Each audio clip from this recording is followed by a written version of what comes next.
Oh, did go.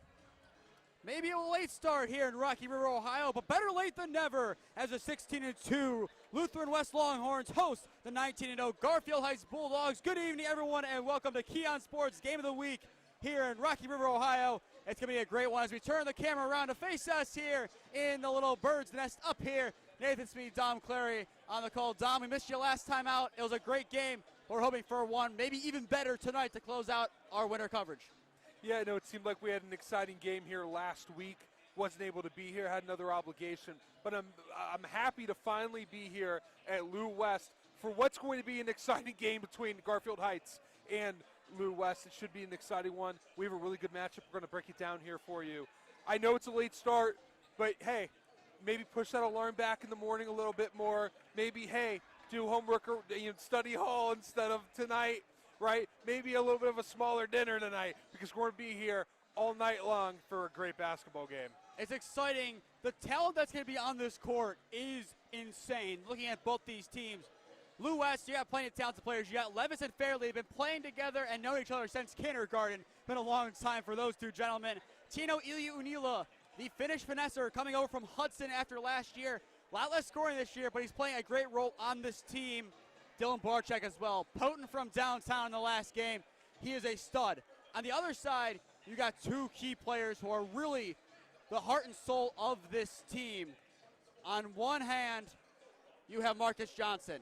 You have the five-star, one of the best players, if not the best player that I have seen in the OHSAA. And then on the other hand, you got DeAndre Jones. KSU commit going to play for the Golden Flashes next year in the MAC. It's exciting to see both these guys on the court. Just the way that a point guard and center duo can run this team, it's impressive and shows great things for his future. As Marcus Johnson, I put money on the fact that he could be a first-round draft pick in a couple of years. Yeah, you have a young man going to Kent State, which is a great university. Got to know a player that got to do that. Sincere Carey, MAC Player of the Year 2 years ago, MAC Conference or MAC Tournament Player of the Year a year ago, now playing overseas. Kent State is a tremendous program having it down here, but that's not a pushover school. If you have Kent State or an Akron or even Central Michigan who's having a great year, or Toledo who's always great in the MAC, if one of those mid-major schools are offering you, that's how you know a young man is succeeding, right? It doesn't matter, it's not Ohio State, it's not Penn, it's not Texas. Who cares? If you have a good mid-major school looking for you, which he does, that's how you know a young man is doing well, and I'm excited to see him for the first time here at the end of the season as Garfield looks to get their 20th win. And I mean, looking at the MAC, there's plenty of good players. I'd say the best big, you could debate me on this, Dom. You see it more. You got Enrique Fracker. That kid can play basketball. Oh, Enrique Freeman's phenomenal. Back paired up with Ali, who left for Butler a year ago. He was phenomenal 2 years ago in the MAC tournament.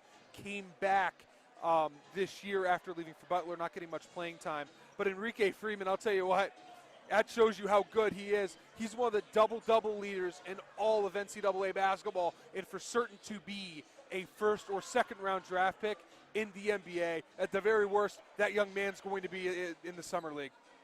Definitely a lot of talent. Like you said, the mid-majors, do not sleep on them. However, I do have some history of this game. According to Max Preps, the only time these two teams played in that era, 54-48 Garfield win. However, Coach Duke, he's had a history playing against Sonny Johnson, the coach at Garfield Heights. 3-2 in his head coaching career. This is his 9th year, 3rd with the Longhorns. It might be the better team on paper for Johnson, but does Duke have the upper hand in this game? Yeah, no, it's on one side you have a Longhorns team where this success is not to a long degree, right? This is a team where, hey, they're top team in the state. This isn't normal every single year here for Lutheran West. But for Garfield, this is a team every year that knows the culture. It's ingrained in the school. It's ingrained in the community. They have arguably the best player on the court. I think most people would agree with that statement. But Lutheran West, that starting five, almost every – what was it? They're all seniors or almost all of them are? The only non-senior is Matt Meyer. Sometimes Josh Meyer, another junior, will start, but usually you have the four seniors, Iliunila, Barczyk, and then Levis and Fairley. You have an experienced starting five. You might have one of the best 5 players together on the court that you'll get. I'm not going to say Northeast Ohio, possibly in entirety of Division II here in Ohio. That's how good Lutheran West is. These two coaches have some of the 2 best teams that they've ever had. I mean, Garfield Heights should be the top 25 team in the country. That's how good they are. Lutheran West thinks they're just as good. Both these coaches, they're legendary in their own right. They have some legendary teams. It's going to be a heavyweight battle the whole way.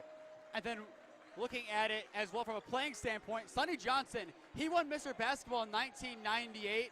His son, Marcus, if he doesn't win it this year, I would be shocked. I was talking to Brandon last time out. The only guy I think who has a shot, if they ignore the team record, is Cornerstone Christian's Quinn. I forget his last name offhand, averaging 35 points a game. But I feel like this year, if Garfield wins that championship, I want to do a football analogy for you. Remember Aaron Donald in the Super Bowl? He went over to the cameras after he's pointed to the finger that he got his ring. I feel that's going to be a moment like that for Sonny Johnson and this Garfield team if they win it. And I feel like it's a team who beat Lou West on this court who has the best chance to beat him later down the road, and that's Iggy. Yeah, and Iggy's a great program. And really, in all sports, football, it's been a down year, even though they got a playoff win. But, yeah, you have a challenging opponent down the line if you're Garfield. If you're Lou West, I think the path might be a little bit clear for them to get to that state title game if I stand corrected. Lou West's path is, I would say, arguably the clearest possible path that there is. Yes, Richmond and Louis might have easier ones, but I feel like it'd be a failed season if Lou West doesn't make the state championship. Not a knock on them. You made it last year. You were 1 second away from going to overtime against Bucktown. Going back to that play, Levis had the ball. If he didn't bobble it for that 1 second, you go to overtime, 51-51. I remember watching back that footage for a good 5 minutes to see if he got the shot off. He didn't. And you could tell this year that has eaten at him. He has played as a menace this year. He has it in the back of his mind. He just wants to win. He wants his title before he's done. When you have a moment like that where again, not one single play is the player's fault. Let me make that clear. But when you're the player, that will eat you up. Right, I had to play like that in my football career where running back got hurt and the block wasn't clean on my behalf. The tight end, he didn't do, we didn't work well together. And an injury happened, and then we ended up losing that game. I blamed myself for that playoff run not happening. That eats you up. But what it makes you do as a player, you're in the gym at 5 o'clock in the morning. You're hitting the weights. You're getting bigger. You're getting faster. You're getting stronger. You watch film. That's how you become not just a better young man, but you become a better player and a better teammate as well. I guarantee you that young man here today, we're going to show how much he has improved from that singular moment and what type of player he has become, and he will continue to be becoming for the rest of this season. His mentality is unmatched. He is arguably the smartest point guard that there is in all of the OHSAA. He also has his teammate Fairley, one of the best finishers. But I want to go to Garfield here. Like we said, Marcus Johnson, an elite player. How pivotal is it for Lou West to shut him down? So it's very pivotal, but at the end of the day, Garfield has a really good team. Yes, Marcus Johnson is the best player on the court. We know this, not a secret. But the rest, the other 4 that's on the court, doesn't matter who it is, they're very good. So you can do a box and one. A box and one is essentially you just run your normal zone, but you take one man away and you put them on playing man on a player. So essentially a 2-3 zone, but it more becomes a 1-3 or a 2-2 zone with one guy face guarding the entire time. No help defense, not focusing on anyone else. You could run that here today. We've seen it work before in high school basketball, really only high school basketball. It doesn't really work much in college these days, but in high school, it can work. I'm interested to see if they do a box and one or a box and two, box and three. I'm interested to see if that comes into play. I don't know if it will, just because Garfield's such a good team. That's usually done on smaller schools where usually they don't have complementary players, but that's not the case here. I don't think you press. At the end of the day, you have to make someone else beat you. Stop the bleeding from Johnson. Who's going to beat you? It can't be him. But if you're Garfield, he's going to be the guy that leads the way. You need to make sure his game's on tonight and the other players open up things so he can continue to be great. And speaking of players to open up things, we're talking about the older guys. Time to look at the younger guys.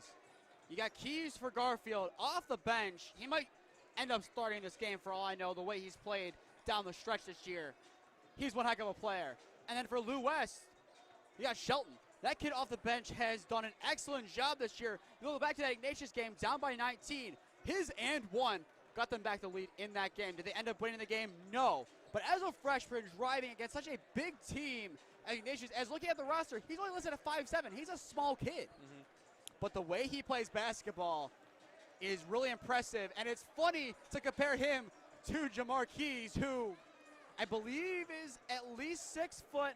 We'll see if the roster has an official measurement for him. It does, 6'7". Jamar Keys, number 23. And it's funny we're comparing a full foot difference in players against each other who both make a similar, if not equal, impact. Yeah, Jakar Shelton is an interesting player. He's 5'7", and you raved about him earlier how much, and you even mentioned his height.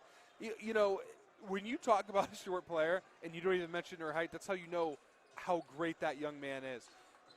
That height's going to help him because it's such a difference of guarding someone who is the height you expect of 6 foot, 6'1", 5'11" at the high school level.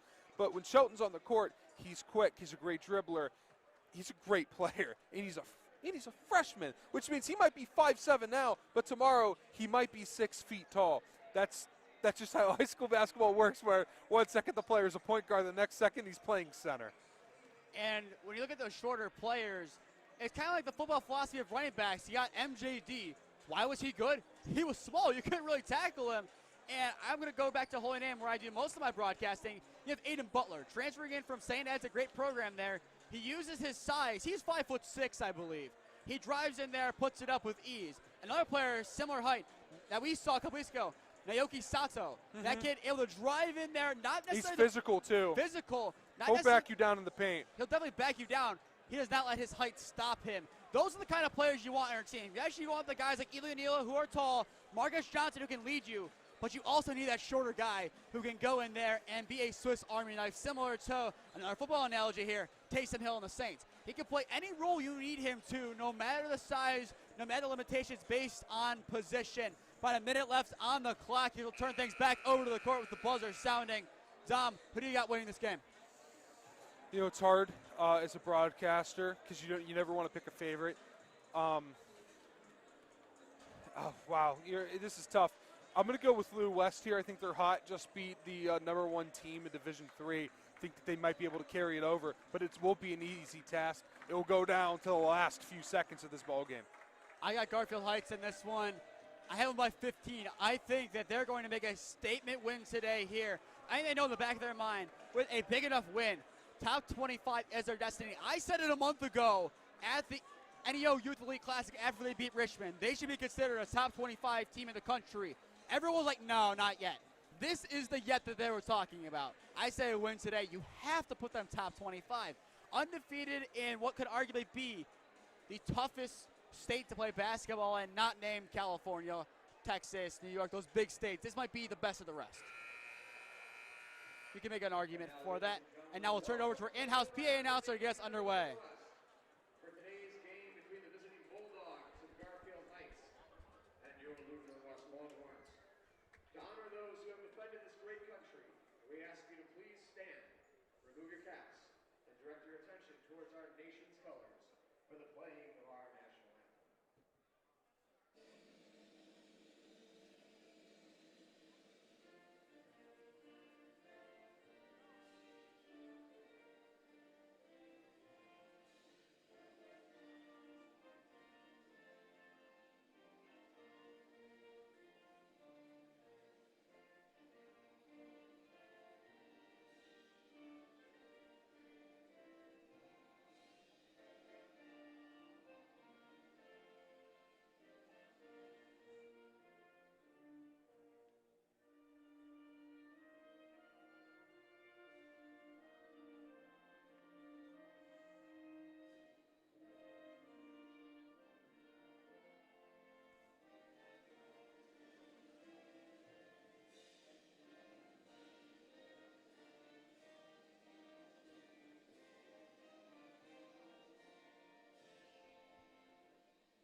There we go. One of the best introductions in all of Northeast Ohio, if not the best one. Lou West, they know how to party before the game.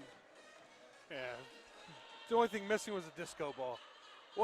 What happened to just playing some basketball? All right, that's my old man hat. I'll take it off. I'll be 24 again.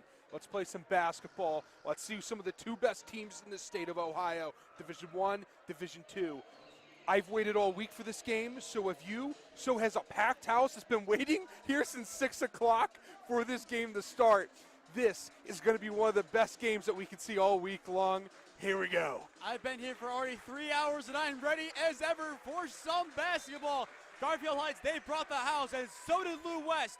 It's basketball time here in Rocky River, Ohio. 16-2, 19-0. One team will have maybe 3 losses. The other maybe have their first loss of the year. It's Lou West, Garfield Heights on KeeOnSports YouTube, and we are underway. Tip will go to the Longhorns as we'll get the evening going. We've been waiting a long time to get started, and it's finally here. The anticipation is at an all-time high as we're ready for some good basketball. There it is, a start. Nice ball movement out of bounds on a tip. Nice block by Garfield. It will stay with the Longhorns. I like the movement, pass to the high post, man in the corner that goes back door, perfect, then puts the pass there. All was missing was the bucket. That's good movement. Lutheran West, I like to move the ball a lot outside the arc and find the open shot. Levis, top of the arc. Matt Meyer for 3. No good, off to the right, board by MJ. He'll take it up the court. Johnson, gonna drive on Levis, kick outside. Wilson hands it off. Carter Jackson. Jackson, one of the many seniors on this Garfield Heights team. They have experience and youth alike on this team that has given them a 19-0 start to the year. Johnson bobbles, gets it before Fairley can get his hands on it. Kick to the corner. Wilson takes it inside, falls down, has a travel, and it goes back the other way. No penetration there. Kind of struggled to get things going. Had a look or two on the outside, but not enough for a good look there. Let's see if Lou West, if they can get the first points here tonight. I do have to notice, though, Johnson looked a little bit shaky on that first possession. A little frazzled with the ball, bobbling it.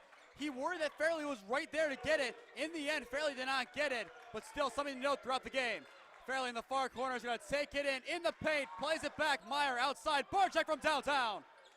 No good, bounces up, hits the top of the backboard. It'll go back Bulldog way. Yeah, nothing going there offensively. Long 3, that's a college 3, not NBA, but a college 3.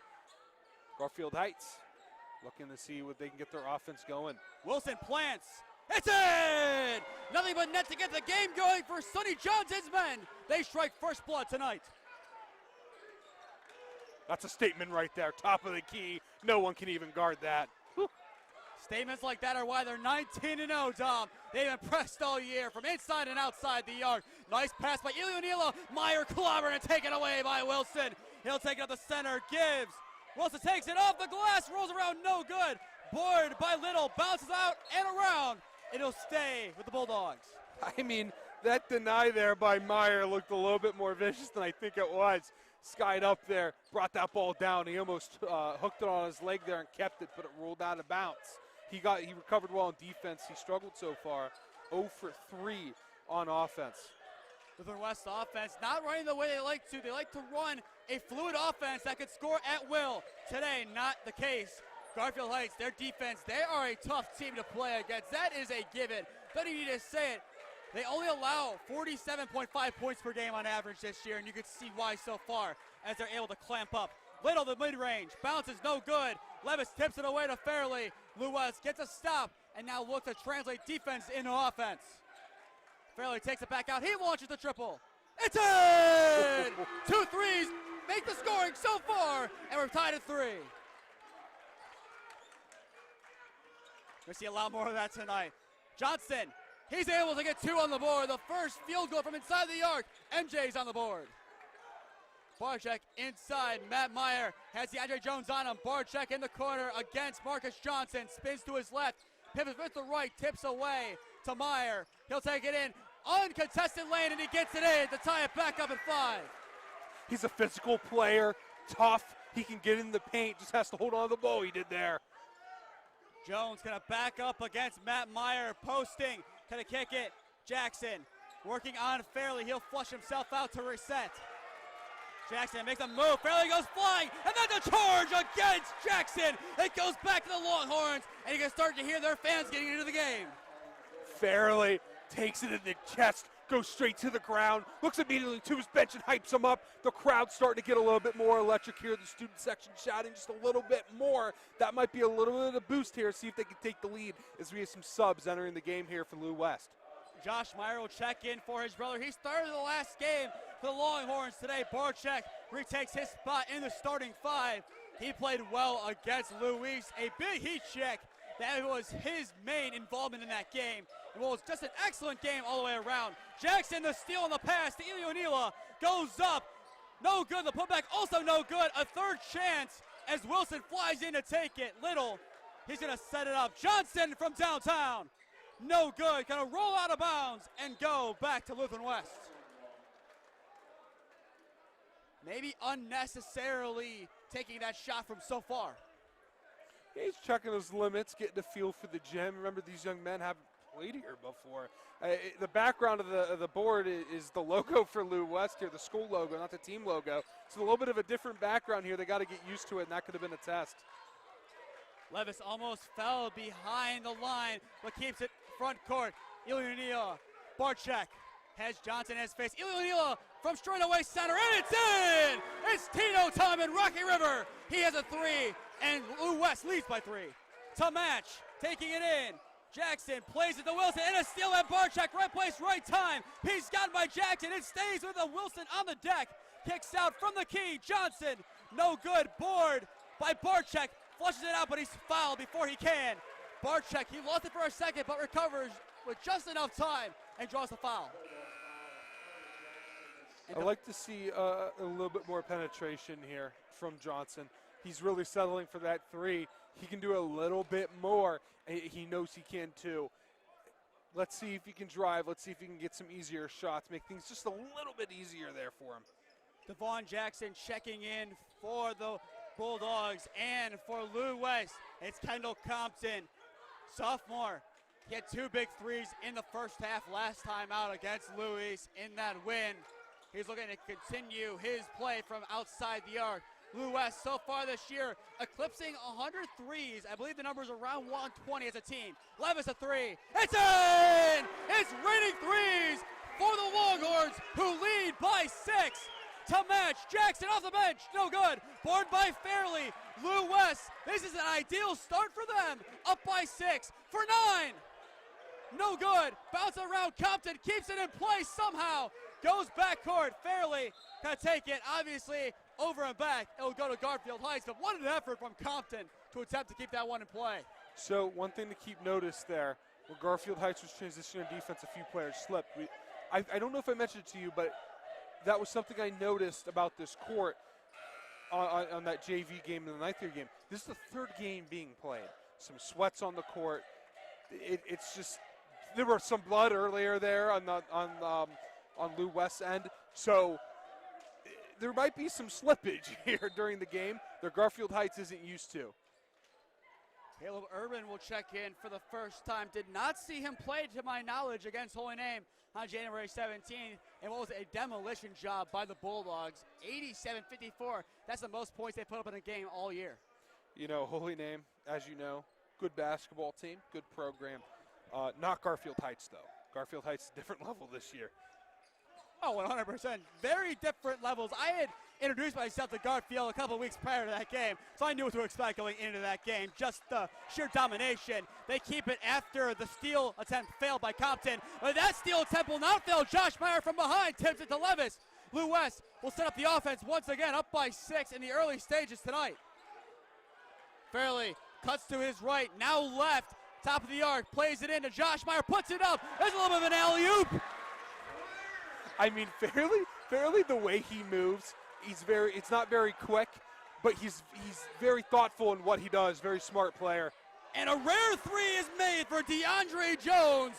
The big man can shoot from downtown. Now a 5-point game once again. Levis, Fairley in the corner, Plays Josh Meyer. He takes it outside the arc over Jones. It's in! It's a three-party for the Longhorns. Josh Meyer adds his name to the list. The Longhorns are hot here in Rocky River. And now they're double teaming, trying to find an error in Garfield's system. Devon Jackson out. Little, he thought about, now takes it.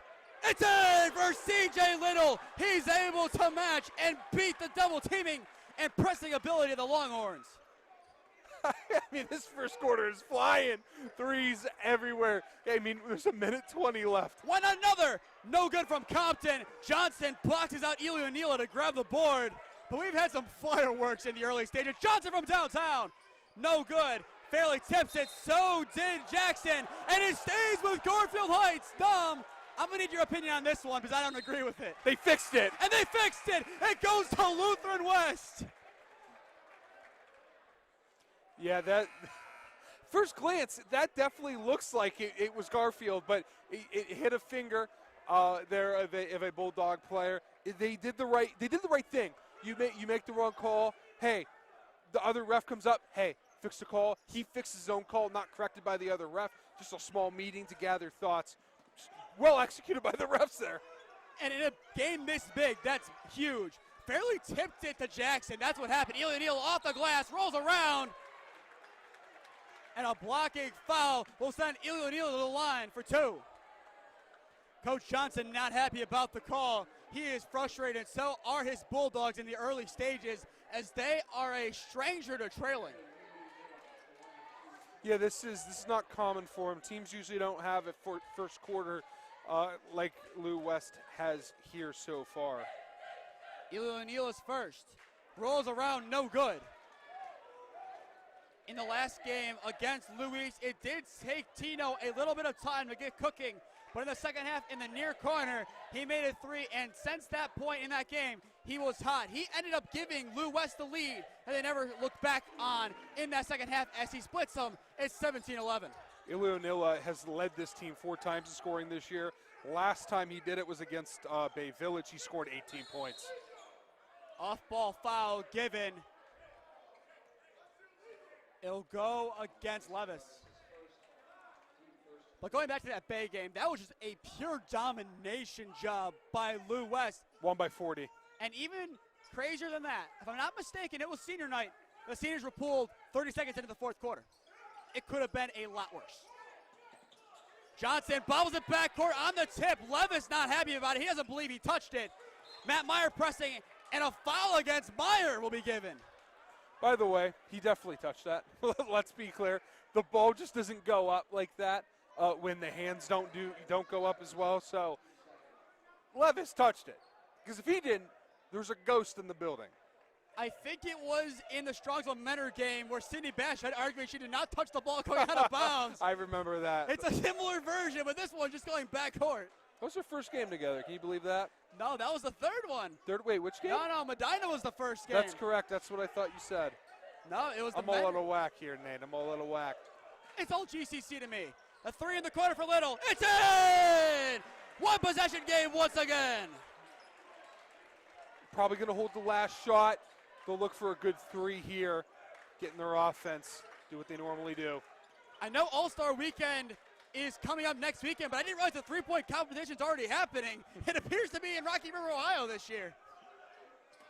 Picked off by Garfield, and what a move by Little through Levis, and Compton fouls. I don't know if they're going to give it on the shot. I believe they do. Yeah, it should be on the shot. He was in the air. He was looking up.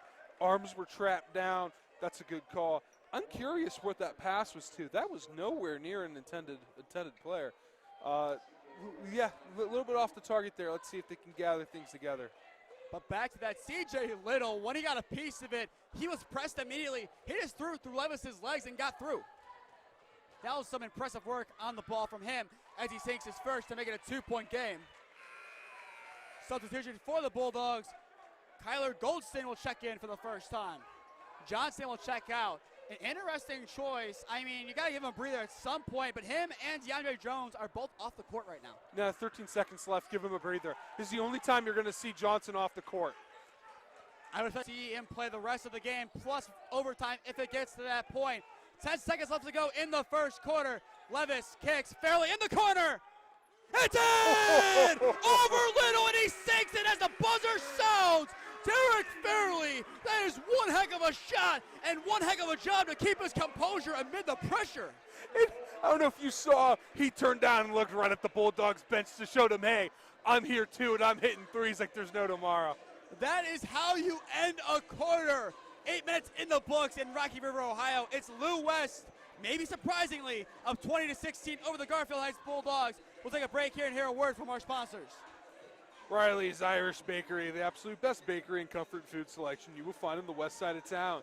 Located in the heart of Fairview, this incredible family-run business is your first, last, and only stop for the best eats. Your stomach and taste buds will thank you instantly upon consumption as the flavors melt in your mouth at Riley's Irish Bakery. They use fresh ingredients to create classic Irish baked goods and savories. Mangia Bella Italian Goods. If you love Italian food like we do, then you need to swing over to Mangia Bella Italian Goods at 22560 Lorraine Road in Fairview. This family-run business knows that a happy belly is a full belly, from vintage homemade pasta to meatball subs the size of your head. You will be in a food lover's paradise. You've tried the rest, now have the best. JBO Roofing and Construction. JBO was founded by the Lewis family of Kent, Ohio in 2005 to provide residents with a reliable, professional, and high-quality level of service. Fast forward to today, JBO Roofing Construction has become one of Northeast Ohio's most trusted roofing and siding companies, performing the highest quality of work on over 3,000 roofs and projects. We've had an exciting beginning of this game. 8 minutes in the books as we get quarter number 2 underway. It's 20-16. West leads Garfield. You're just tuning in. I am Nathan Smee alongside me, Dom Clay, for the conclusion of our winter broadcast here at KeeOnSports. We had to wait 50 minutes for this game from when it was supposed to start, Dom, but it's been well worth the wait so far. You know, I think we thought the game would be over by now. You know, 8:40 is around the time we're closing up shop. But nonetheless, we're just getting started here in Rocky River, Ohio. We might be here till 10. Johnson, a step back. No good. Board by Wilson, getting maybe a leg over Shelton, getting that board. There's that height being shown. But Lou West gets the board, up by 4 as Shelton will get his first touches. The 5'7" freshman looks to make an impact of what may be the biggest game of his career thus far. Yeah, listen, he's a freshman. He looks like a freshman. Don't be surprised if Shelton grows 5-6 inches here in a year or two. Shelton is tripped up and a foul given. So that'll be the first foul of the quarter around 40 seconds in. I had a lot of teammates that started their freshman year as a point guard and then ended up playing center with me. And being taller than me too. That's just how high school basketball works. It's one of the wonders of high school sports. It's just, you might start off 5'7", but you end up your career being 6'5". Shelton looking to get it in, finds Iluanila. The spacing on the inbound, less than desirable for the freshman to work with. But Lou West, besides that, has done an excellent job spacing the floor tonight, finding the open shot and really converting, especially from downtown, as they've had plenty. Levis takes it inside the arc, looks to hand it off to Barczyk. He'll take it, kicks out. Matt Meyer posting up on Jones, kicks it out. Iluanila in the near corner. It's in! Just where we left off in the first. Iluanila knocks down a 3 to get us underway in the second. Iluanila is one of those players you got to be careful. You'll forget about him for 1 second, but as soon as you look away, he'll be wide open in the corner, and he will not miss that 3 if given the opportunity. He has 7, and Shelton, a big steal against Wilson, takes it, puts it up, and blocked by Corey Wilson. He gets back after the error and makes up for it. Garfield on the attack. Little and a foul before he can put it up. They called him out of bounds there, Nate. Out of bounds? Yep. Ooh. That back heel touched the black line there. That's big. He would have had that shot count be a 5-point game. Instead, it remains 7. West is just trying to pull away at this point. They're just trying to get themselves a nice little cushion. I don't even know they need a play to get the cushion. Just play the basketball they've been playing, and then we'll get it automatically, it seems. Iluanila top of the arc. Takes it in, hands it off. Shelton has Little on him, gives to Fairley. Matt Meyer, a light screen being used. Kicks, Barczyk pumps on Johnson, spins back, tries to pull back, and it goes off of Johnson's foot. It will stay with Lou West. That was a weird one, was it? Did a crossover and slipped on the ball. He attempted a crossover, and unfortunately the ball got the best of him. And now Devon Jackson will check out for the Bulldogs. Shelton takes it off the inbound. 6 to play in the first half. It is a 7-point Lou West advantage. Maybe shockingly, but nonetheless, that's the way things are going. And now whistle blown. It will be on Johnson off the ball. That's his first. He only has 2 points today so far. 11 of the 16 coming from C.J. Little. Did not expect that. Another 3 from Jones. So all 16 are on the court. And Johnson, out of the scores, is the lowest scoring one. And now even more confusion is going to go on here. It appears they're just trying to get the call right with the scores. Coach Duke having some words too. He is frustrated. Coach Johnson saying things as well. I know I said before the game, Don, but I would not be surprised to see if both coaches get teed up in this game. No, listen, these coaches care about their program as we got 3 in the corner. Oh, my. O'Neill was lost by the defense. They weren't even paying attention. It's a 10-point lead. I told you. Oh, my gosh. Johnson cannot match. He does not have the hot hand tonight. Bobbles around. Barchuk tips it to be kept in bounds. He didn't need to do that, and it goes to Eli O'Neill. He takes it up the court, drives, kicks it out of play, and it goes to Garfield. But that would have been an all-time error to keep it in play when it would have been Garfield ball in the baseline. This is one of these games, Nate, where the color commentator disappears into thin air because they do not stop running. It's just one of those games where he hits a 3. I look at you, I go to talk, I look down, and Garfield Heights is the middle of shooting a 3. It's just back and forth. It's exciting basketball. It's high tempo, high paced. Jackson gives top of the arc to DeAndre Jones. He'll direct traffic, gives Little. He thought about it for a second. He's going to hold up for now, and Eli O'Neill plays it inside. Jackson making the run on the line. No good. Air ball. Meyer trying to get a piece. Jones fighting for it. He stays in bounds. Puts it up over Meyer. Heavily contested. That's 2 air balls in a row for Garfield Heights. They're starting to collapse. Fairley will take it. Levis looking for some help. Has a late screen by Meyer. Cuts it back to the left. Looking for someone to get open. He makes Johnson pump fake. It goes. No good on the front of the rim. And a rebound by Jackson. Here we go. We're going to continue playing some high-tempo basketball, as you said. Jackson gives Wilson in the corner. Jackson plays it. Carter Jackson, no one near him. It's into the near corner. Garfield Heights needed something to go, and that one will help. Yeah, they just need to swing momentum a little bit in their favor. Now they got to play great defense like they're accustomed of doing, but it's been hard here tonight against a good shooting Longhorns team. And Derek Fairley showing why he's one of the best finishers in NEO entirely. He held up for a second and then finished off the glass. He's fun to watch, isn't he? I mean, a physical point guard, not the quickest, not the shiftiest, but he's physical, he's smart, he's a great shooter, and he understands the lanes. Oh, wow. And Fairley getting a piece of it. It's a little bit of a scrap. And the jump ball. Tom, I don't know if there's enough of a hand on that one, as Coach Johnson would agree with my opinion on it. It'll go to Lou West according to the possession board. I don't know if there's enough possession to call that a jump ball at that point. All I know is I've been in a lot of jump balls where I have had nothing but 2 fingers on the ball. It is up to the ref sometimes when they don't want to call it a foul. They call it a jump ball. It is what it is. Garfield just has to play good defense, get the ball back. And don't even get started with jump balls on the shot. That is just a crapshoot in itself. It's just, if you have a hand on the ball when it goes up, it's going to be a jump ball, even if it's a block, half the time. Shelton on the near side takes it in. It's a travel. The 3 wouldn't have mattered anyways. It missed, but it goes back to the Bulldogs who played just good enough defense. Dylan Barchuk check back in. Yeah, that was the right call there. He started moving before the ball ever hit the ground. That's travel. You'll have that happen occasionally. Yeah. But still, 3:43 left to go in the first half. Lou West up 28-19 over Garfield Heights. Coach Johnson, I saw him coach against Richmond Heights. He was up like this, and against Holy Name, he was down. This is the most active I've seen him this year. Johnson to get himself going. There it is! Johnson breaks the drought. He now has 5. He needed that shot to fall. He's been waiting for it as he has struggled tonight. Maybe that's the one he needs to get going. Levis on Johnson. Takes it to the left side, looking for some help. He just got a cut on Johnson, hands it off behind him to Fairley. From the free throw line, contested. Unlucky bounce, no good. Jones the board as he boxes out. It'll go to the Bulldogs. Little takes it up, mid-range. Little short as it hits away, no good. Fairley grabs the rebound and a fast break opportunity. No good. Board by Johnson over Levis. It remains a 6-point game as the team's trade misses.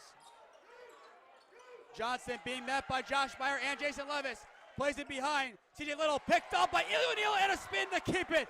2-on-1 plays Levis off the glass and in. Lou West breaks 30 on some great team basketball and a timeout called. It's all Lou West tonight. It may be 8 points on the scoreboard, but it feels like 16. This game feels like it's neck and neck, but right now Lou West has all the momentum going forward. This has been a fun one as we're halfway through the second quarter. Exciting times here in Rocky River, Ohio. The home team up by 8. We'll hear a word from our sponsors and bring you back to the action in a minute. Kelly McLean Achievement Center. Kelly and the KMAC team become part of each family, coaching students on how to learn, how to study, how to achieve their academic potential while discovering their true goals. All this is accomplished with strengths-driven approach and comprehensive plan to help students diversify college selection and career planning. Spins Bowl. The Spins Bowl Independence location is 47,000 square feet of pure fun. We'll in our 36 professional lanes or play one of our 33 top industrial video arcade games. Check them out today for all of their locations in Kent, Akron, and Independence. We're back here at Rocky River High School. Welcome into all 256 of you watching live at home. I have not seen those numbers since Holy Name Padua football this year. And you got a great crew for it tonight. Nathan C alongside me, Dom Clary. It's been one heck of a game so far. Lou West up by 8 for the time being. But it's been back and forth so far tonight. Maybe the best game of the year so far. Jones kicks it back. Little chucks to the near side. Devon Jackson has it. Using the left elbow to get past Barchek, kicks. Little plants inside. Jones slams it down! He baptizes Derek Fairley. Up hard and down. Up high and down hard. My golly, did he just expose the rim there? Oh. That is basketball at its finest. Fairley will take it. He'll try to match something, and it's picked up by Johnson, kept in play. Given, Little tips away, and it will go back to Lou West. They trail back and force an error. I like the attempt of I don't know if that was going to lead into a dunk, but it was surely going to lead into a huge momentum swing in favor of the Bulldogs. Well, that dunk was something else. I lost my words. I went to try to say up high and down hard, and I just ended up saying nothing. I mean, that was exciting stuff. The gym exploded. Go back and the Holy Name versus Garfield Heights broadcast on Holy Name Athletics YouTube. To the fourth quarter, there was an alley-oop with DeAndre Jones. He flew in there. He's used to that. Barchek for 3, stepping back. No good on the back of the rim. Tips around and a board to the Bulldogs. Going down to the ground was Fairley on that one. And a foul on the near side against Barchek. And that'll be Lou West's first foul of the quarter with 1:09 to play in it. Right now the momentum is in favor of Garfield. Lou West needs to get a turnover, needs to get it stopped and see if they can get down, get a bucket, or they can just try to drain the clock out. Really isn't their offense, though. They look for those screens up top on the key and see what they can do from there. Inbound inside the arc. Wilson kicks it back out. Jackson tries to go from left to right. Now going to give to Little by the Lou West benches. Coach Duke's giving instruction. Nice kick. Jackson into the near corner. It's in! One possession game via the 3-ball. And now Lou West back to work on the offensive, led by as many as 7. Kicks it back. Josh Meyer now in the game, along with his brother Matt, the Meyer brothers. 2 of the best Lou West have, and 2 of the best brothers in all of NEO playing on the same court together. Fairley being pressed near the half-court line. Barchek has Johnson against him. He's done an excellent job handling his assignment tonight so far. Meyer to Meyer. plays it in. He's going to rip it away, and a jump ball given. It goes to the Bulldogs, who have a chance to tie things up going into the half. That's a really, really smart defensive play there. Meyer's a physical player. Matt Meyer, physical player, likes playing in the post. He had a move he knew he wanted to go to there. Tie him up. Don't let him go to it. That's phenomenal defense there by the Bulldogs. There's a reason, like I said, they only allow 47.5 points per game usually.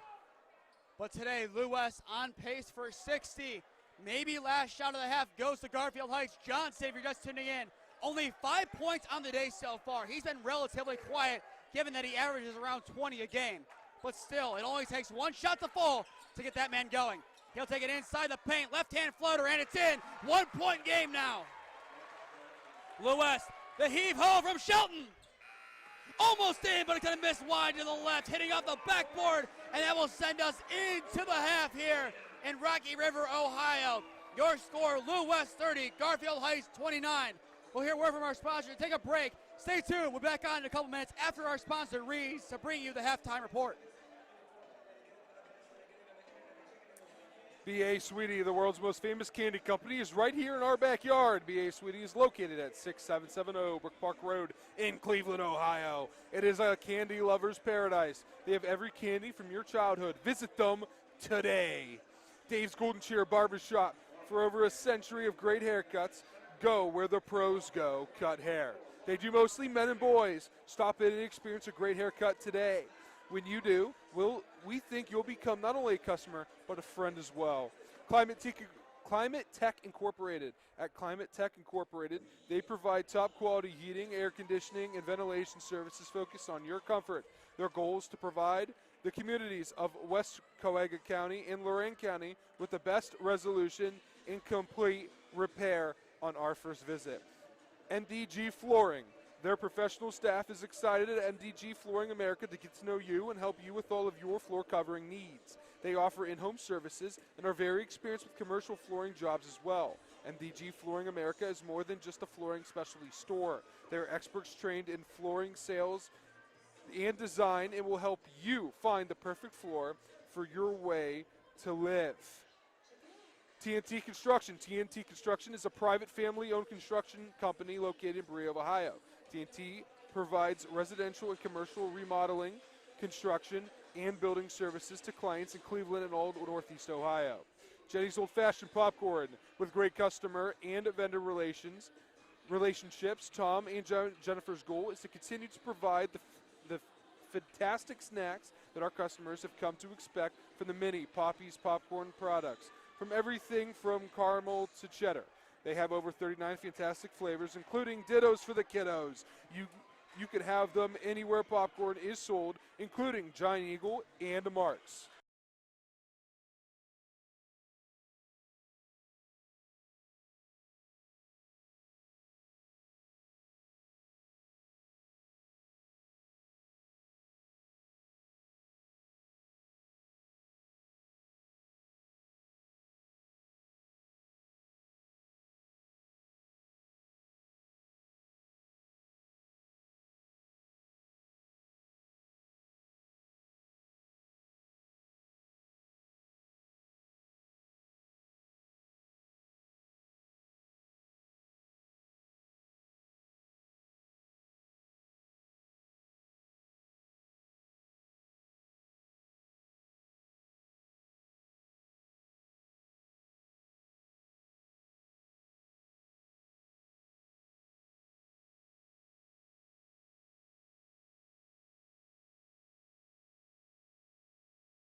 Okay.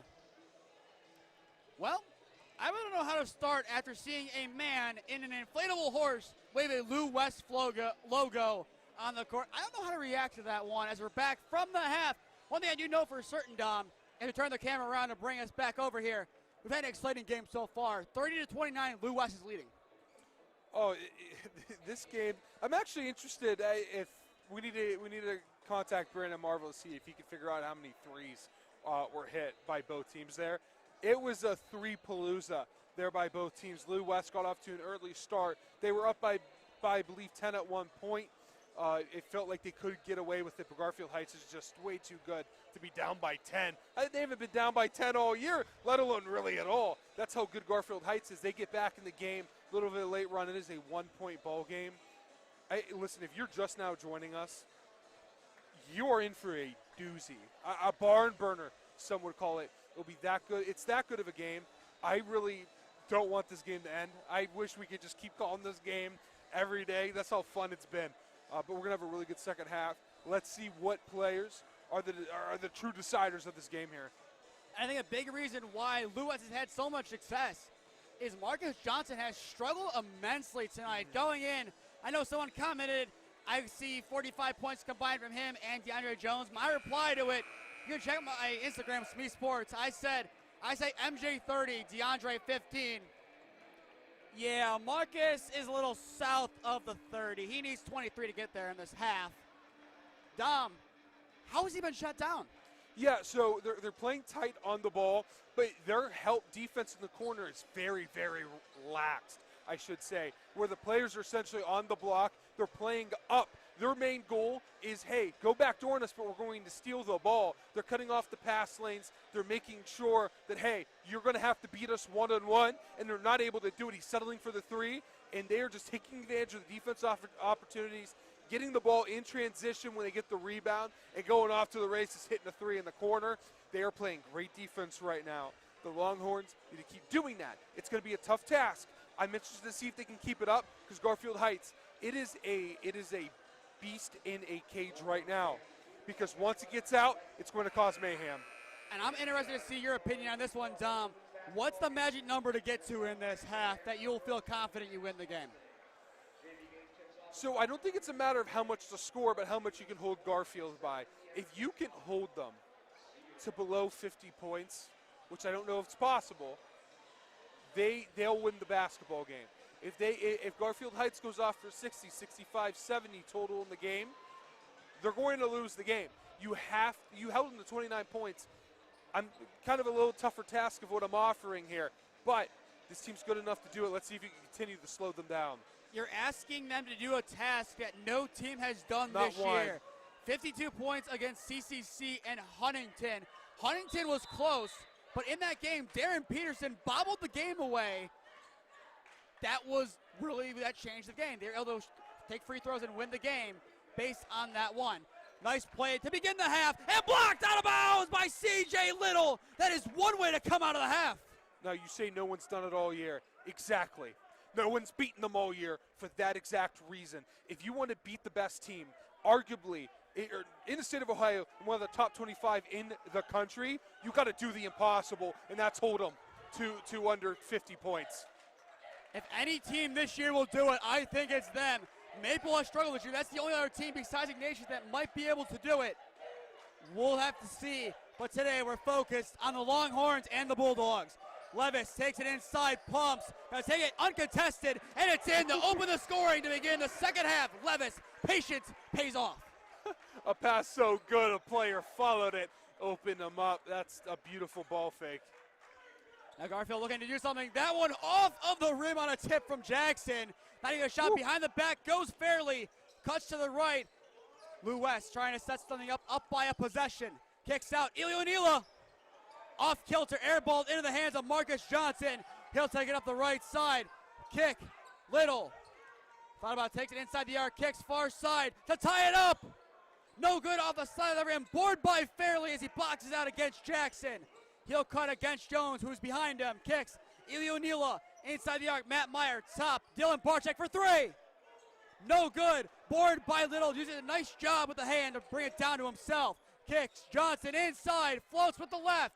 No good. The putback will fall for DeAndre Jones. We're back to a 1-point game. Reason why that young man's recruited there, able to get up, barely even touches his hands. Beautiful putback. Let's see if he can get a little bit more points here on the night.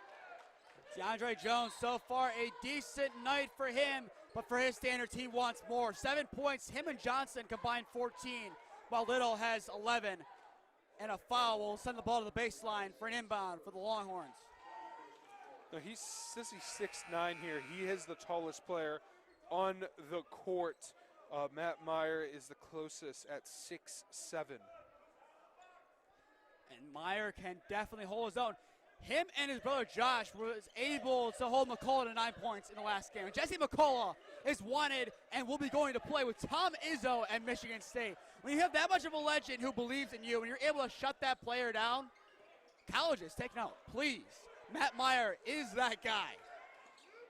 He's looking for some help to move the ball. He has 2 today. Kicks to Fairley, and he'll take it back to the Longhorns logo at half court. Fairley takes it in, looking to spin to the right. Plants down, gets it out to Eli O'Neal. Lou West, they're being methodical here, and this is the way they're going to try to play the rest of the half, if I had to guess, assuming they have a lead in hand. Gets rid of it. Meyer takes it in. He'll drive on Jones. He slips to the ground, looks to kick it out. He's on the ground. And did they get the timeout in?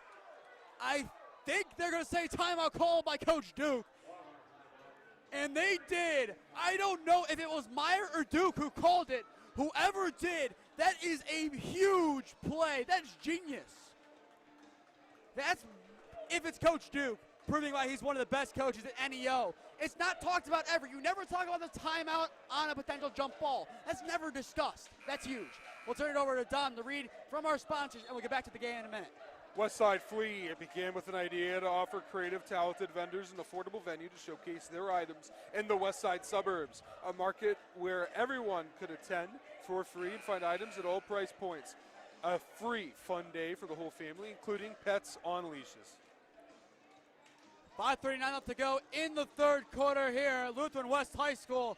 The Longhorns hanging on by a thread, 32-31 over the Bulldogs. If you're just tuning in, I am Nathan Smee, alongside me, Dom Clary. We saved the best game for last, Dom. This Absolutely. is turning out to be a classic tonight here at Lutheran West.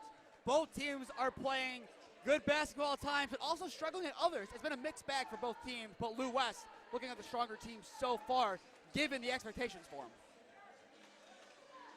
Yeah, no, absolutely. Let's see if Lou West can continue to have the lead here, as they have not been as hot as they were in that first quarter. A shrewd timeout called to keep possession with them. Can they get some points off of the masterclass? Meyer, top of the arc, outside to Fairley. He takes it back in, hands off behind to Levis. Levis has 7 so far for the Longhorns, trailing Fairley, who has 8. Goes top of the arc, some overlapping runs from behind. Barchak looking to get rid of it. Kicks to Meyer. He launches. No, he doesn't. He pumps. Takes it inside to Levis. Off the glass. Unlucky roll. And a nice turn on the body by Jackson. Plays it up. Devon Jackson, no good. But Jones gives them the lead as he flies in and finishes the job. You had some muscle there on Jones, and he could be one of the most physical, one of the most dominant big men in the MAC here in a few years. Listen, he has the height. He's a good player. He's composed when he goes up. Just needs to add a little bit more muscle to him. And I'll tell you what, he'll be a very dominant player at the next level. Nice pass under the basket to Fairley, to Eli O'Neal, and a foul as he goes up. He'll go to the line for 2 big free throws. You know, there was a lapse there in the Garfield defense, some arguing between some of the players. I'm sure they're going to rally here after that. But right now, Myers, see if he can hit a shot here. He has had a hard time holding on to the ball. I'll tell you what, he's gotten some good looks. He's moved well off the ball and with the ball. But boy, he is just struggling to grip the ball. No good on the first one, so Lou West at best can tie it back up. You'll be very disappointed if he will be very disappointed himself if he cannot hit this one here to at least tie it up, give his team and keep it even here for each team. The last game came down to free throws at the death, but for now they split and it's 33-all. You want Garfield to go under 50 if you're Lou West. They have 17 to give in that case. Garfield, they still need to get some players cooking, but a steal by Fairley. He goes Euros, puts it off the glass, no good. And aboard the defensive lapse, almost proves costly. Kicks out Johnson in the corner. No good. Fairley the board. Lou West will take it again, but that was a prime opportunity wasted. Almost wasted again as he bobbles it to Levis. And a timeout needing to be called. Coach Duke not happy, and can you blame him? That's tough. Yeah, they're not too happy there about that timeout call because using a full timeout. I'm sure he wanted to save one of those timeouts. Only has 2 now here for the rest of the game. And Garfield has all 5. In the JV game, a big reason why it went so long, their JV coach used all their timeouts really to keep them in that game. And it paid off. They won the game. No, absolutely. And that's why. I mean, they started off slow, but later in the game, those timeouts helped them out. We'll pass things over to you, Dom, to give us a read from our sponsors, and we'll return to Rocky River in a minute. Great Lakes Basketball caters to athletes of all ages and experience levels with a wide variety of training techniques. Book your first session today at www.greatlakesbasketball.com or email Coach J at greatlakesbasketball.com. Frankie's Italian Cuisine, looking for a place to enjoy post-game meal? Love Italian food. Frankie's Italian Cuisine has you covered from meatball to lasagna. Visit them tonight at 4641 Great Northern Boulevard in North Olmsted. Thank you to all our sponsors for all they do to help our operation here at Keon Sports. We do not charge you for articles. We do it from fans, for families. The sponsorships are why we're able to not charge people. Exactly. Why everything we give you is free. It's because of a sponsor. If you want to be a future sponsor, reach out to Coach Vin14@yahoo.com. And I believe we got a new sponsor this afternoon. We'll see that one updated in future reads. Hopefully, if I'm not mistaken, I forget who it is, but either way, welcome to the Keon Sports family. Yeah, we'll announce that later when it's time. I'm sure it will be. It's an exciting time to be a sponsor. Things are only on the up here at Keon Sports, and things are only on the up here for Lou West. Levis pumps in the corner, looking for some help being trapped. Nice run by Meyer. Kicks near side. Barczyk pumps again for 3. It's in! Patience pays off for Dylan Barch in the near corner. And Garfield goes quick, off the glass, no good. And a blocking foul sends it to the line very quickly. But Barczyk restores the lead. That kid can shoot the 3 ball. His first points of the night. But back to the Lou East game. That kid was pivotal in the win. Yeah, he's a good player. Haven't seen a lot of him here today from a scoring perspective, but he's a very good player. The last time he's led this team in scoring is when they've gone against Warren JFK, which I believe isn't from the Youngstown area. I believe so as well. There's JFK Catholic. I think that one's a Canton team, if I'm not mistaken. Ilanito subs out. The first free throw is good. The JFK Catholic is a team that Garfield Heights beat en route to their 19-0 start. The second one does not follow suit. Little misses and splits it. Lou West holds on to a 2-point advantage. And like I said a couple minutes ago when Meyer was at the line, free throws may decide it. Fairley takes to the right, cutting on Little. Back top the arc, Levis cuts on Johnson. Step back, gets on the pump, kicks outside. Kendall Comp to the sophomore, floats into Fairley off his hands, and it goes to Garfield Heights. But a nice job from the Bulldogs to stay composed. Jackson might be sliding a little bit, but he's done a lot better job this half of just staying on his man and not trying to overcommit. Yeah, their defense when guarding the ball handler has been a lot better. They've really prevented a lot of drives to the basket, which is preventing those threes from opening up the 3-point line. Ball strip, falling on its Meyer, kicks it out to Levis. That's a big play for the junior. Here come the Longhorns, kicks Fairley, sets up, takes it inside, puts it up to Compton. It's in! 2-possession lead for the Longhorns on some beautiful passing and offense. Johnson from downtown to match. It's in from Marcus Johnson. A heat check from way downtown.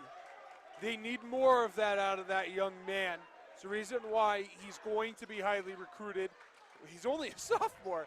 There's a reason why he's going to be highly recruited and will be a potential candidate for Mr. Ohio basketball. Meyer gets a lucky bounce as Lou West breaks 40. They lead by 3 with 2 to go in the third. Johnson, take a step back, cuts it in, puts up at the left, and it's in!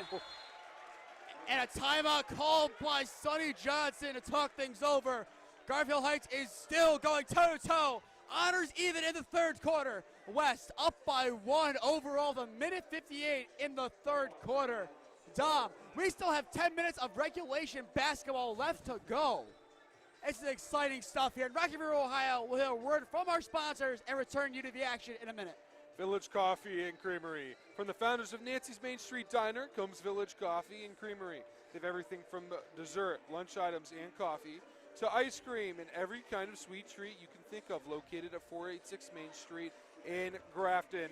Nancy's Main Street Diner, they only prepare your meals with the freshest ingredients. The dishes are made to order as they never use heat lamps, and they take no shortcuts whatsoever. Located at 426 Main Street in Grafton, Ohio, Nancy's Main Street Diner is your choice for all 3 daily meals. And then our last sponsor of the evening before the fourth quarter starts, Maxim Lacrosse. Visit them at MaximLacrosse.com. Maxim Lacrosse will demand players to embody the game by giving and receiving respect and understanding that character counts. As the sport of lacrosse grows and your child, your son, your daughter goes to play lacrosse, that's the place to visit. 1:58 left to go in the third quarter here at Lutheran West High School. The Longhorns up by 1, and Dom, you have the bragging rights over Brandon. You finished the ad reads before he did in the game. Yeah, usually the fourth quarter, I'm like sweating out these ad reads, and we're really, using it at the end. But there's been a lot of timeouts in that third quarter, so it really helped us get to where we needed to go when it came to reading ads. After the first game, I was like, okay, I think we can manage this perfectly to get things done and have the second half of the fourth quarter be ad-free. And we've done an excellent job of that down the stretch this year. Compton the 3. Air bolt in the hands of Johnson. Not the start out of the timeout Lou West wanted. And Garfield has a chance to retake the lead once again in this game. It's been back and forth. They've led only once in this half. Euro. And a foul called before the shot, I believe. As you know, they're not going to say it was. It'll be Compton on an elbow, sending Jackson to the line for 2. Sinks both. Garfield has the lead. Makes 1, it's tied. Misses both. West still leads. Plenty that can be decided on 2 shots. His first. Bounces off the rim, no good. I'm going to sound like a broken record here, Dom. Free throws might decide it. Yeah, I would say free throws really been hurting Garfield here. Not really something that's been on their side for the 3 quarters that we've seen here from the Bulldogs. Jackson goes up for his second. That one rolls in. He got lucky. That one went in. We're tied at 40 with a minute 30 to go in Q3. It's a shooter's roll there, rolled right into the basket. Fairley right below us, trying to move to his left. Now being flushed to the right. Kicks to Eli O'Neill. Levis moving, being double teamed. Eli O'Neill now has it in the far corner. Takes it inside. Kicks out to Fairley. Fairley will hold with it. Take it back to the Longhorn logo. And now we have a minute to play in the third. Fairley directing traffic, moving Eli O'Neill to the left. He takes it to the right. Where's an open lane? Kicks out to Barczyk.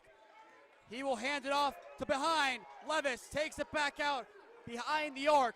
Tries to cut on Jackson. Pulls up the mid-range. And it's in off balance for Jason Levis. That's a finish and a half from him.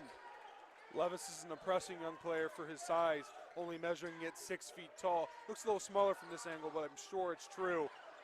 Johnson hits it, but it'll be a foul before the hit. Coach Duke can't believe it. Barczyk fouls Johnson. His first real error against the sophomore. And Little will check back in for Carter Jackson. I believe that's the right call. He dove for the ball, hit Johnson before it went out of play. That's a judgment call there. Judgment call. Listen, you have players diving on the ground. It's hard to call a foul there, but, you know, I'm not the one calling the calls there. the ref calls it, it's the right call. That's just how it is. They don't pay us to make the calls, and a foul on the shot will send them to the line for two. And you know what? They don't pay us to truly judge them either. These refs do a great job, and if you want to criticize the refs, then go ahead and put the zebra shirt on as well. Wear the striped shirt, and then you go do it. These guys have a very tough job. They do a very, very, very great job covering games all across their district and where they're supposed to cover. They're very thin on refs these days, so you know what? Go be a ref. If you're a young player that just got done playing, go ref. And the beautiful thing about football playoffs in Ohio is they have the OHSAA observers up there from the refs. I've had a chance to talk to some great observers, one at Barberton for a game, and then one, it was a player, Akron, one of their players died on the field a while ago. One of his teammates was one of the officials. Hearing those stories, it was wild. These refs have seen a lot, and their respect for the game clearly shows. 20 seconds left to go in the third quarter. 42-42 is your score. Josh Meyer in the key, flushes it out. Levis looking to get rid of it. Instead, he will step back. He's content with dribbling to take the last shot. Levis has Wilson on him. Makes the moves. Comes inside. He is clobbered, and it stays with Lou West, but Coach Duke is fired up. He thinks he should have some foul shots. Or at least a foul. It wouldn't be foul shot at this point, but 1.1 remains in the quarter. It's time to catch and shoot for potentially the lead. Fairly in. Levis took too long, but puts it up. No good. And that will take us to the end of the third quarter. Honors are even at 42 all. We'll take a break here for a minute and be back on to bring you the exciting conclusion of this big game. Garfield Heights, they need to close things out to keep the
two, one.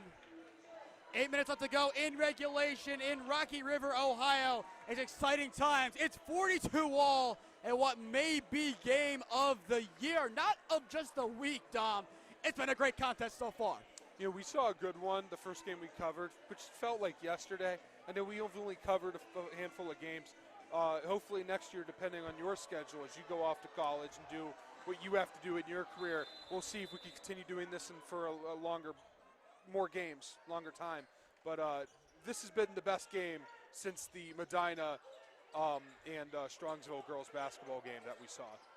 It's been exciting this year. And that one chucked out of bounds to the cheerleaders. It goes back to Lou West. They force an error, and that's been the name of the game, forcing mental errors from the Bulldogs. It almost looked like a video game where the Wii bowling.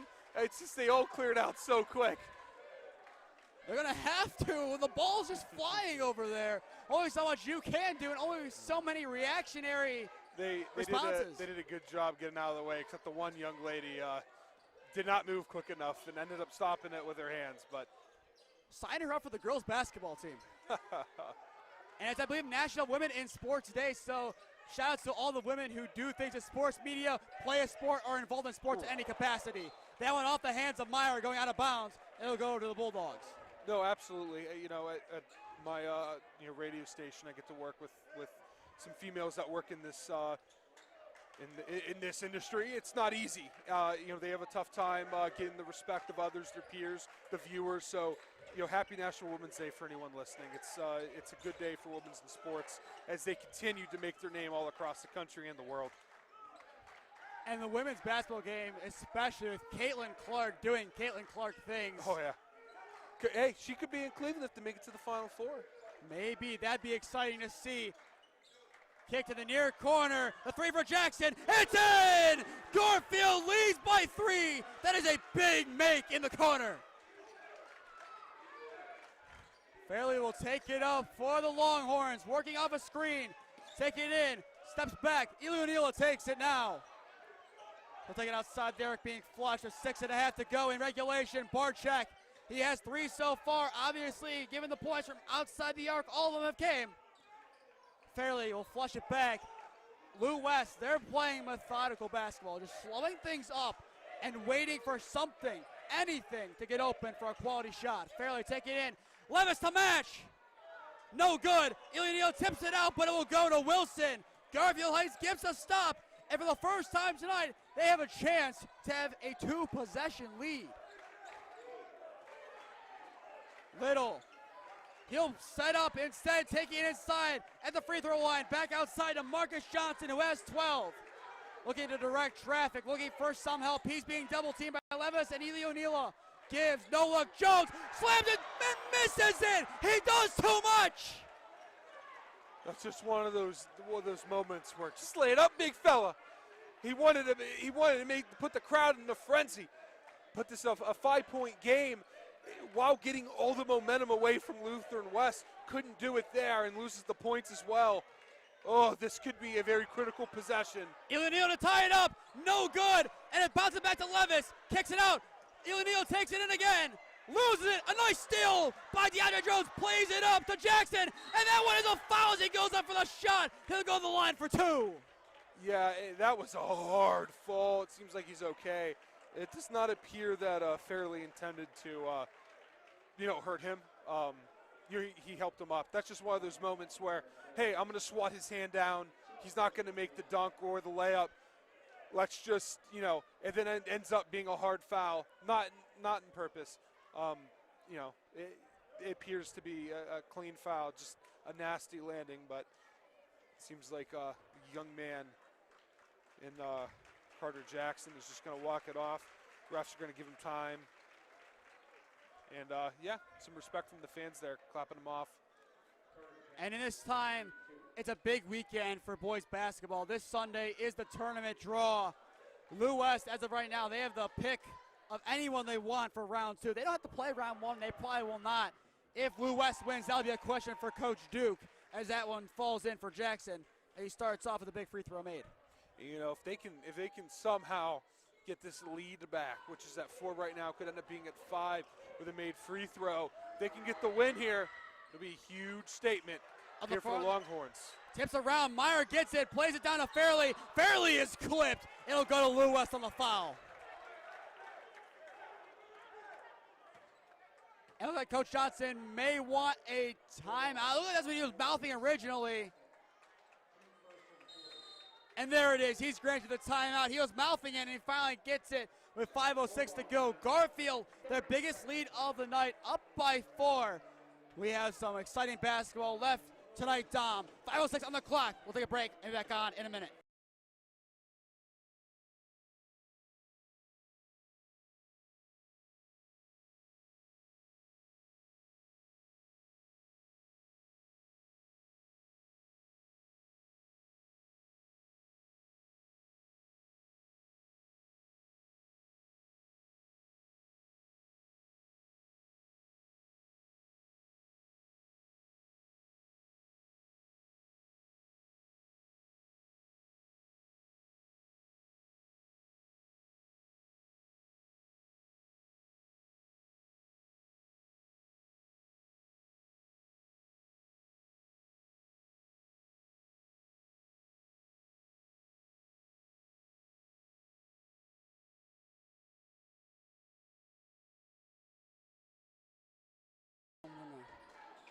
Good.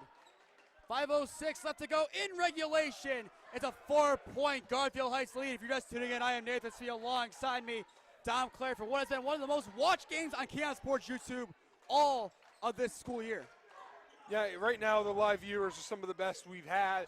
I'll be interested to see what the playback is. But if you know someone who's at the game or one of the players, let them know about this broadcast and how to get it. Also, click the subscribe button so you don't miss any of the content. We do phenomenal football content. And you know what? If we get good views for this game, it might bring us out here for highlight videos or a live broadcast for football in one of these two towns.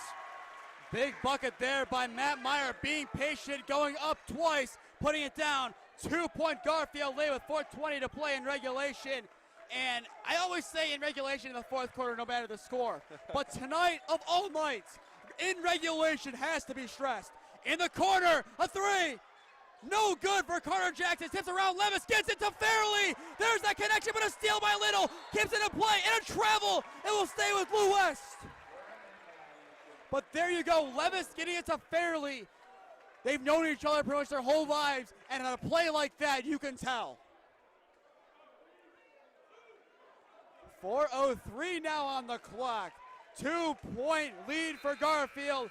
They're going to sub in Devon Jackson for Corey Wilson for the time being.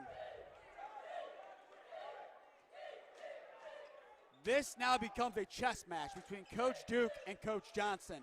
Who can outcoach the other? Meyer to tie it back up, in contention, no good, kicks it out. Barczyk for the lead, no good.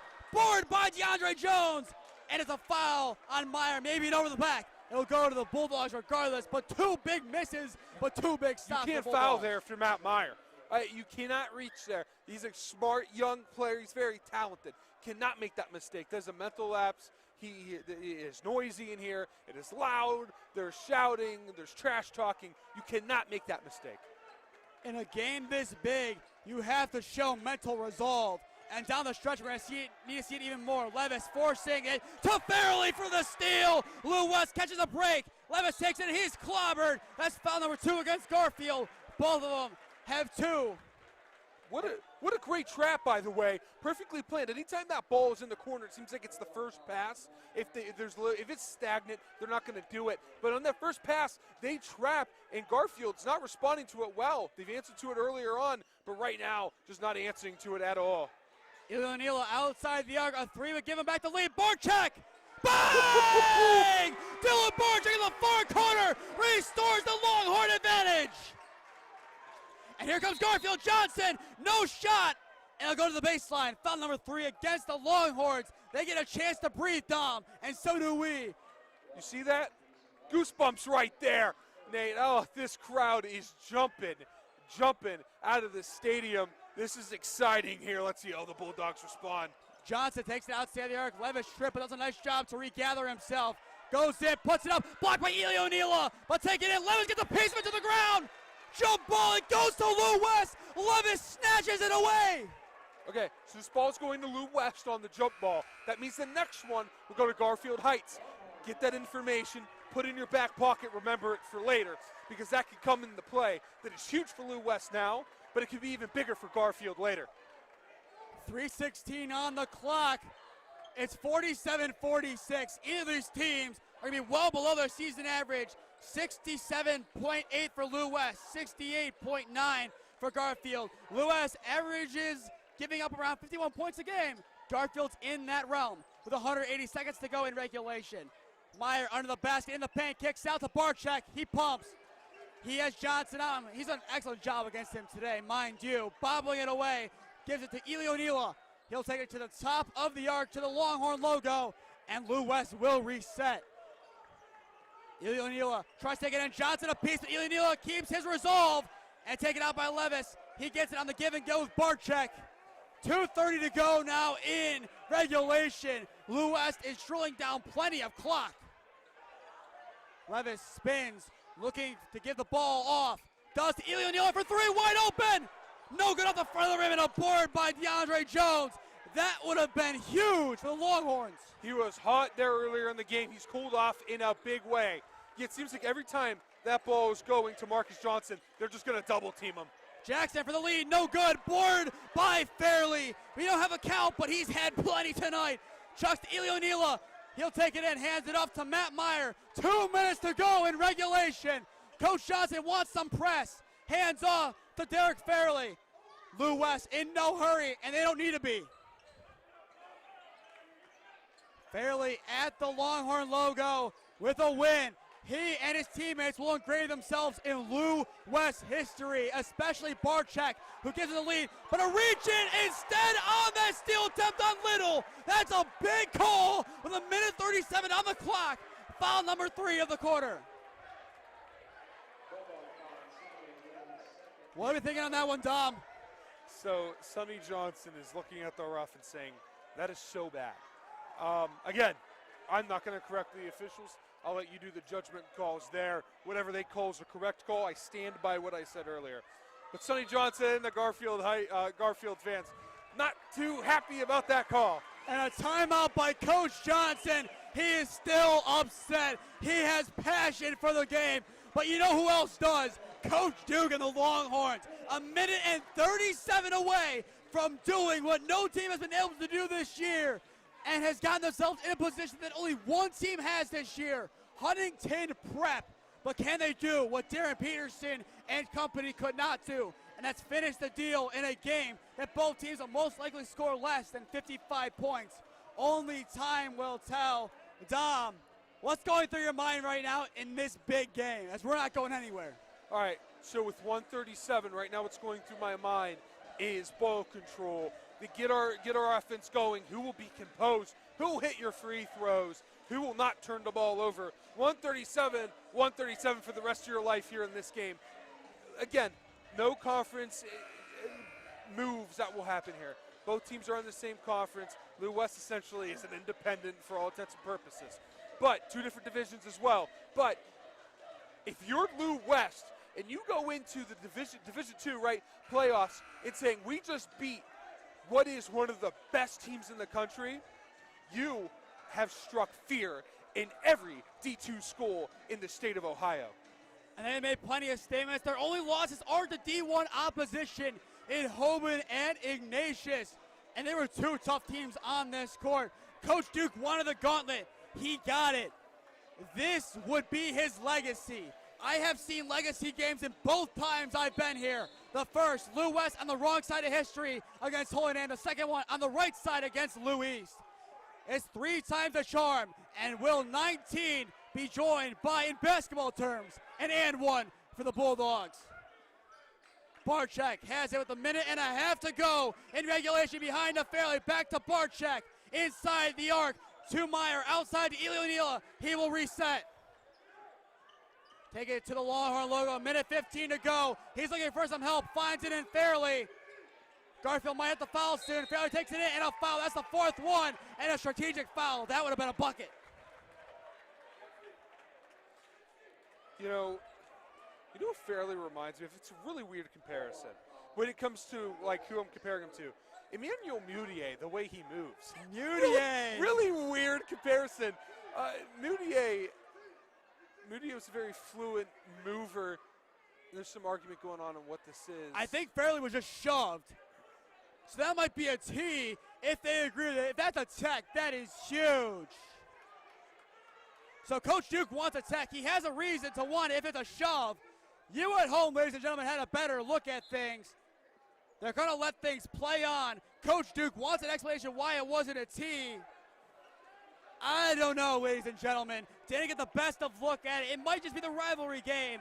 It's hard to tell. God, I hope these two teams play again next year, because if they are, we'll be back. Inbound and a foul before the inbound and another make off of it. I believe that's foul number 5, and that will send him to the line for 2 big free throws. And you can hear some boos start to ring out here in Whitrock Gymnasium. I mean, you can hear it on the mic. You can hear just the boos on the far side. Here comes Matt Meyer, the junior, the class of 2025 member, the only non-senior starter. It's getting loud in Whitrock Gym, the Rock. His first is in. That's a big make from Matt Meyer. 48-46. You need this 3rd one now, because here's the situation. Marcus Johnson, arguably the best player on the court at all times. You need to hit this. Only a 3 will tie it. He hasn't been the hottest player on earth here tonight, but he can hit a 3, and he is a clutch player. Reason why he's one of Ohio's very best. Meyer second. It bounces in. Lou West's hearts dropped and came right back up. It's a 3-point game with 1:05 to go in regulation. Sonny Johnson, what have you cooked up, my friend? Punches far side, Jackson takes it back. 55 seconds now on the clock. Overlapping runs and a foul off the ball. And a good thing it was, as that would have been a 3 that would have counted. Now that is a smart foul. Remember, your goal right now is for Garfield not to be able to get in their offense, not get in the designed play. Also, you can foul here. So if we get under the 30 seconds, I wouldn't be surprised here if you hear coming from Jordan Duke to foul, because a 3, and that kind of ruins things. They don't have a foul to give no more. And they'll go to the line for 2. Well, that ruins the purpose of what I was saying, where they can't tie it up here. Now, I highly doubt they missed it on purpose. They'll try to get the steal off of this, but you trust that your best player, Marcus Johnson, can hit 2 free throws here. He needs 2. His son, Sonny's a legend, and he misses the first. McCullough had the yips here last time, and now Marcus Johnson has them. Listen here, can still hit this, right? They're not going to throw it off the rim and get the rebound. They need the free throw, get the steal or the foul, move on from there. The game is not over. He makes 1 of 2, but that was a big miss before. It's 49-47, and one heck of a shove. Fairley's on the ground. He'll go to the line for 2, and he's going to need to be helped up. He has been beaten, battered, tossed around, broken, in shambles here tonight. He is a physical player. He is limping, but he is just taking a brunt of the physical strength of Garfield. And now Derek Fairley has his moment in the spotlight. His 15 minutes of fame. 8 points on the night. It's his senior legacy. What does he have cooked up? The first for Fairley. Cold as ice is Derek Fairley as the Longhorns break 50. And more importantly, it's a 3-point lead. Now before we say he has ice in his veins here, needs to hit this one here as well. Got to make it a 4-point bowl game. For all Lou West of the past, he makes it as well. It's a 4-point game. Pressure, Garfield, 45 seconds to go. Jones almost picked up by Fairley, taps on a play, and it remains for the Bulldogs. Fairley almost may have just ended it, but it still gives Garfield a chance. Marcus Johnson has not gotten an opportunity here. Needs to take advantage here off the screen. Johnson kicks it. Jackson, far side to Carter Jackson. He'll take it back. They need to be wary about the clock and a timeout, 35 seconds. You needed that timeout there. I'm starting to lose my voice, Nate. They needed that timeout there. There was no offense going. They want Johnson to take away and do his thing. But right now, Johnson's not your option. Johnson cannot bail you out here. I wouldn't mind going for the 2, getting the quick foul. Don't look for a steal. Get the quick foul. No fouls to give. See if they can miss a free throw. Take it from there. Get the easy shots first. Do the more difficult stuff when you absolutely have to, when you're forced to. Right now, take care of the easy stuff. If they want to hit a 3 and make this a 1-point game, by all means. But right now, that's not going to save your game. Get a quick bucket, get a 2, and then foul. At the time, Garfield Heights, Richmond Heights was game of the year. However, I think in the Rock tonight, we have our new game of the year. Regardless of the outcome, this is the creme de la creme. Look how much Garfield scored. 47, that's below 50. The defense of Lou West has done a madness. That's what you needed to do. You needed a defensive masterclass, and that's exactly what you got from the Longhorns here tonight. Win or lose, these young men have played phenomenal defense, but Garfield Heights, they have an opportunity. Get a 1-point ball game, or get it within a 1-point ball game right here. The hands on the head, a common expression for the men of Turney Road. 30 seconds in regulation. Here we go, Little for 3. No good! It tips out of bounds against Garfield. It's Lou West ball. That might be enough, but there's still plenty of basketball. That's huge. That's big time. That's big time there for Lou West. That's just great, gritty physical defense. There is still 25 seconds to play. It's a lot of time in basketball. You can hear every millisecond go off that clock here. If you're Garfield Heights, you need a steal. And almost got it. Fairley takes it up quickly. He's trying to avoid being fouled. Kick to the bar check. Ilanila. And a foul made forward with 19.8 to go in regulation. Will send them to the line. Garfield is on their final lifeline. They don't have phone a friend anymore. Okay, so here's the deal. No matter what he does, it will be a 2-score ball game, right? The points don't matter. It's how many scores it takes to tie the ball game or take the lead. Barchek's first is missed. Okay. Garfield can breathe a little bit. 2 threes now for Garfield Heights. We'll take the lead no matter what happens on this shot here. Here's a big one for Dylan Barchek. He has 3. He gave him a lead at 1 point, and he splits them. 52-47, 5-point advantage with 20 seconds to play. Chucked back. They're moving too much. Jones, no good. Barred by Fairley. Plays it up to Ileonila. He spins and finally foul with 7.7 to go. Lou West can start to believe it. And you can hear in this gymnasium, everyone hyping each other up. Everyone is on their feet for the Lou West supporters. They know that very well could have just sealed the game as probably, arguably, the most impressive win in Lutheran West history here tonight as they look for a state championship playoff run. Wow, just chills, the toes, all the way up to your hair. And Tino sinks the first. It's a 6-point lead. The Finnish finesser has 8. Read the roster. If they seal it, that will be Lutheran West legacy. He sinks both. It's a 3-point game. Johnson takes it up. Clock runs. 5 seconds from well downtown. Bang! It might be too late, but that gets them to 50 and a timeout called.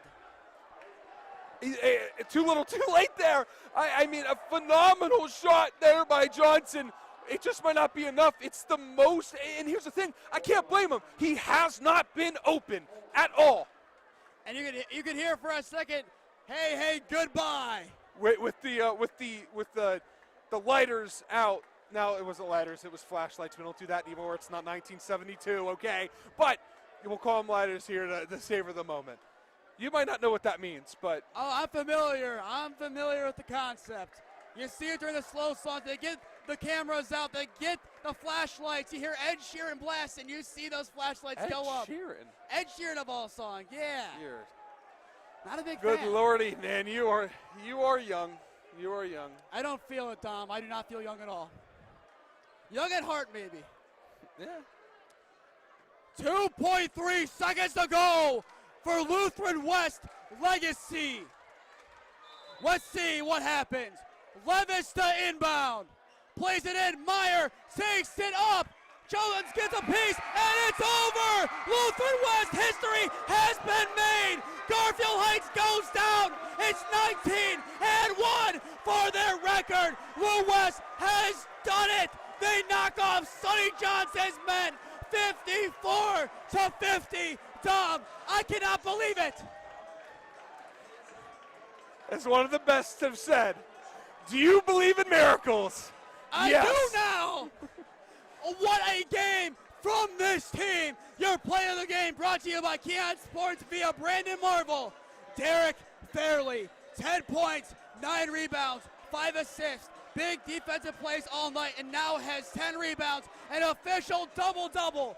When Martin Luther posted them theses on the board, he did not think a school made in his name would do a madness against a top team in Ohio. I talked to Brandon Marvel before the game, and he said to me, when I was here, they never did this here at Lutheran West. This didn't happen here at Lutheran West, as everyone were. Well, you know what? I will be quiet. You'll be quiet. We'll let you enjoy the scenes here right now.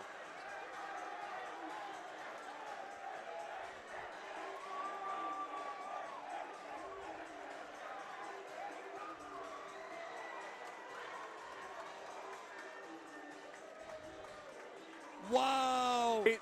Could you imagine a better way to finish off the regular season of our calls? I could not at all. That is big. Your final score, Lutheran West 54, Garfield 50. Now, it was 19-0 coming in. And as it happens when you're fouled to make it, there's an and one on Garfield Heights record. Wow, what a night. And you know what? Something I don't think anyone at Lutheran West here who's played here, supported, coached, thought they would ever say. You didn't just beat a few games ago, your last game, you didn't just beat the number 1 team in the state in D3. You just beat the number 1 team in the state at D1 and the number 30 team in the nation. Lutheran West, hats off to you. Hats off to your fans, your supporters. Garfield Heights, you guys showed up tonight. The players played well, as good as you could. I mean, a phenomenal performance in a loss. But your fans showed up. This was a phenomenal game. Just chills from the JV game to now. It doesn't get much better than that. 2 hours and 20 minutes after the supposed tip-off. It is done. From all of us here at KeeOnSports, thank you for tuning in tonight. Dom Clary alongside me, my dad David Smee on the camera. I've been Nathan Smee. Thank you for spending your Wednesday evening with us. Thank you again to all our sponsors for helping us be free broadcast and helping Lutheran West savor what might be the biggest night in their history. It's a horns up kind of Wednesday in Rocky River, Ohio.